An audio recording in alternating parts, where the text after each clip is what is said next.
Shalom, salam sejahtera bagi kita semua. Kembali lagi dalam renungan harian kita. Mari Bapak Ibu, kita memuji Tuhan dari Kidung Jemaat nomor 183, Menjulang Nyata Atas Bukit Kala. Menjulang nyata atas Bukit Kala, terang benderang salibmu Tuhanku. Dari sinarnya yang menyala-nyala, memancar kasih agung dan restu. Seluruh umat insan menengadah ke arah cahaya kasih yang mesra, bagai pelat yang karam merindukan di ufuk timur pagi mereka. Amin. Mari Bapak Ibu kita membuka Alkitab kita dari kitab 1 Tesalonika pasal yang pertama ayat 1 sampai dengan yang ke-10. Demikianlah firman Tuhan. Salam dari Paulus, Silvanus dan Timotius kepada jemaat orang-orang Tesalonika yang di dalam Allah Bapa dan di dalam Tuhan Yesus Kristus, kasih karunia dan damai sejahtera menyertai kamu. Kami selalu mengucap syukur kepada Allah karena kamu semua dan menyebut kamu dalam doa kami. Sebab kami selalu mengingat pekerjaan imanmu, usaha kasihmu dan ketekunan pengharapanmu kepada Tuhan kita Yesus Kristus di hadapan Allah dan Bapa kita. Dan kami tahu, hai saudara-saudara yang dikasihi Allah, bahwa Ia telah memilih kamu. Sebab Injil yang kami beritakan bukan disampaikan kepada kamu dengan kata-kata saja, tetapi juga dengan kekuatan oleh Roh Kudus dan dengan suatu kepastian yang kokoh. Memang kamu tahu bagaimana kami bekerja di antara kamu oleh karena kamu, dan kamu telah menjadi penurut kami dan penurut Tuhan.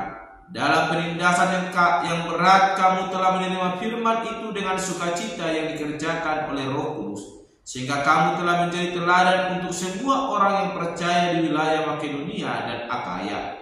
Karena dari antara kamu firman Tuhan bergema bukan hanya di Makedonia dan Akaya saja, tetapi di semua tempat telah tersiar kabar tentang imanmu kepada Allah, sehingga kami tidak usah mengatakan apa-apa tentang hal itu. Sebab mereka sendiri bercerita tentang kami, bagaimana kamu sambut dan bagaimana kamu berbalik dari berhala-berhala kepada Allah untuk melayani Allah yang hidup dan yang benar, dan untuk menantikan kedatangan anaknya dari surga yang telah dibangkitkannya dari antara orang mati, yaitu Yesus yang menyelamatkan kita dari murka yang akan datang.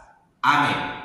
Bapak Ibu, saudara-saudara yang terkasih dalam nama Tuhan Yesus Kristus, kita kembali merenungkan firman Tuhan, dan saya memberikan tema bagi kita semua, yaitu menghasilkan buah. Sekali lagi, menghasilkan buah. Bapak Ibu yang terkasih, kitab 1 Tesalonika pasal 1 ini adalah tulisan Paulus kepada orang-orang yang ada di Tesalonika, yang dimana Paulus telah melayani di sana, dan setelah pelayanannya ada buah yang boleh dihasilkan. Kita mengetahui Paulus dahulunya adalah Saulus. Dia adalah seorang yang membenci Yesus Kristus. Dia adalah seorang yang boleh terus menangkap, memenjarakan, menyiksa, bahkan membunuh para pengikut Yesus Kristus. Namun perjumpaannya dengan Yesus Kristus mengubahkan konsep pikirannya, yang dahulunya dia adalah orang yang tidak menyukai Yesus Kristus. Namun lewat perjumpaannya, Allah menyatakan betapa besar kasih Allah kepada orang-orang yang takut akan Dia, sehingga Allah menunjukkan kasih itu kepada Saulus, dan pertemuannya mengubahkan hidup Saulus, dan dia berganti nama menjadi Paulus. Paulus menjadi pelayan dan rasul Allah. Dia pergi ke banyak daerah untuk memberitakan Injil kebenaran firman Tuhan. Dan dia sampailah di Tesalonika. Dan di sini dia boleh melayani dan memberitakan Injil kebenaran tentang Yesus Kristus. Dan kita melihat Bapak Ibu dalam pasal pertama ini bagaimana Paulus bersama dengan rekan-rekannya mereka mengucap syukur kepada Allah karena Allah telah memberkati dan memperlancarkan bagaimana pelayanan Paulus bersama dengan rekan-rekannya. Dan apa yang dilakukan oleh Paulus menghasilkan buah. Orang-orang yang di Tesalonika boleh percaya kepada Allah dan mereka boleh terus hidup di dalam kebenaran itu. Sekalipun kita boleh melihat bagaimana Paulus menuliskan, mereka mengalami penderitaan, mereka mengalami kesulitan. Namun itu bukan menjadi akhir daripada kepercayaan mereka kepada Tuhan. Mereka tetap teguh dan percaya kepada Tuhan. Bapak Ibu saudara terkasih, hal apa yang boleh kita pelajari dari apa yang dituliskan oleh Paulus kepada jemaat yang ada di Tesalonika? Ini mengajarkan kepada kita bahwa apa yang kita dengar, apa yang kita percaya bukan hanya sampai pada diri kita saja, namun kita harus memberitakan itu juga kepada orang lain, sehingga orang lain boleh mendengar, dan lewat itu orang lain boleh percaya dan boleh semakin memberitakan kebenaran firman Tuhan. Kita melihat bagaimana Paulus yang dahulunya tidak mau melakukan itu, dia adalah orang yang sebaliknya, orang yang menentang, bukan yang taat.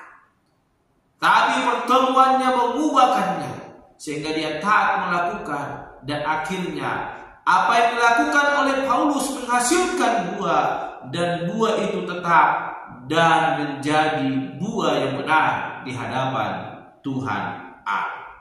Sehingga dikatakan Bapak Ibu saudara terkasih, dari nama Tuhan Yesus Kristus yang ke-8 dikatakan, karena dari antara kamu firman Tuhan bergema bukan hanya di Makedonia dan Akhaya saja, tetapi di semua tempat telah tersiar kabar tentang imanmu kepada Allah, sehingga kami tidak usah mengatakan apa-apa tentang hal itu. Hal yang luar biasa, apa yang boleh disampaikan oleh Paulus, sekalipun Paulus tidak menetap di tempat itu, Tuhan boleh bekerja lewat Roh Kudus-Nya.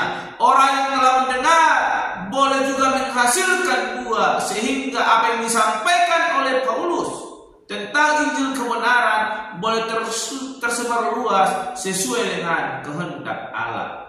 Oleh karena itu, mari jadikan hidup kita menjadi pemberita Injil kebenaran itu. Dimanapun kita berada, mulai dari keluarga kita, tetangga kita, bahkan sampai kemanapun kita boleh melangkah, kita boleh memberitakan Injil kebenaran firman Tuhan. Dan lewat itu semakin banyak jiwa yang dimenangkan, dan nama Tuhan boleh dipermuliakan. Menjadi pertanyaannya dalam hidup kita, sudahkah kita telah menghasilkan buah dari apa yang kita percaya dalam Yesus Kristus? Jikalau belum, mari mulai hari ini ambil komitmen. Mari kita lakukan pemberitaan firman Tuhan. Bukan hanya lewat mulut, sekalipun mungkin mulut kita susah untuk mengungkapkan itu. Mari minta kekuatan yang daripada Allah. Lewat tingkah laku kita, perkataan yang boleh kita lakukan sehari-hari, orang-orang akan melihat iman kita, dan lewat itu mereka juga boleh ikut turun, dan kita boleh menghasilkan buah sebagaimana yang Tuhan perintahkan dalam Matius pasal 28. Jadi kalau semua bangsa muridku, mari kita lakukan itu. Itu adalah amanat agung yang boleh disampaikan Yesus Kristus sebelum dia naik ke surga, dan sebagai orang percaya itu menjadi tugas tanggung jawab kita. Mari kita menghasilkan buah sesuai dengan kehendak Tuhan Allah. Biarkan Allah yang boleh turut bekerja, maka apa yang boleh Tuhan kehendaki dalam hidup kita, ketika kita mau, maka Tuhan akan menolong kita, memampukan kita sebagaimana Paulus yang dahulunya bukanlah orang yang percaya kepada Tuhan, namun perjumpaannya dengan Tuhan mengubahkan hidupnya secara drastis dan dia menjadi rasul di dalam memberitakan Injil kebenaran firman Tuhan. Jadikan hidup kita boleh berbuah, sebab pohon atau ranting yang tidak berbuah akan ditebang dan dicampakkan ke dalam perapian. Jangan sampai hidup kita demikian. Jadikan hidup kita hidup yang menghasilkan buah dan nama Tuhan boleh dipermuliakan. Amin. Mari kita berdoa. Bapa surgawi, kami kembali bersyukur atas kebenaran firman Tuhan yang boleh kami renungkan pada hari ini, yang mengajarkan kami menjadi orang-orang Kristen yang menghasilkan buah. Bukan hanya saja firman Tuhan boleh tersimpan dalam hati kami, namun boleh beritakan lewat perbuatan bahkan perkataan kami, sehingga hidup kami menghasilkan buah dan buah kami menjadi tetap di hadapan Tuhan. Berkati kami Bapa, mampukan kami, jadikan hidup kami menjadi berita firman Tuhan dimanapun kami berada. Terpuji nama Bapa, sebagai berdoa dan berenungan pada hari ini. Haleluya. Amin. Shalom Bapak Ibu, Tuhan Yesus memberkati.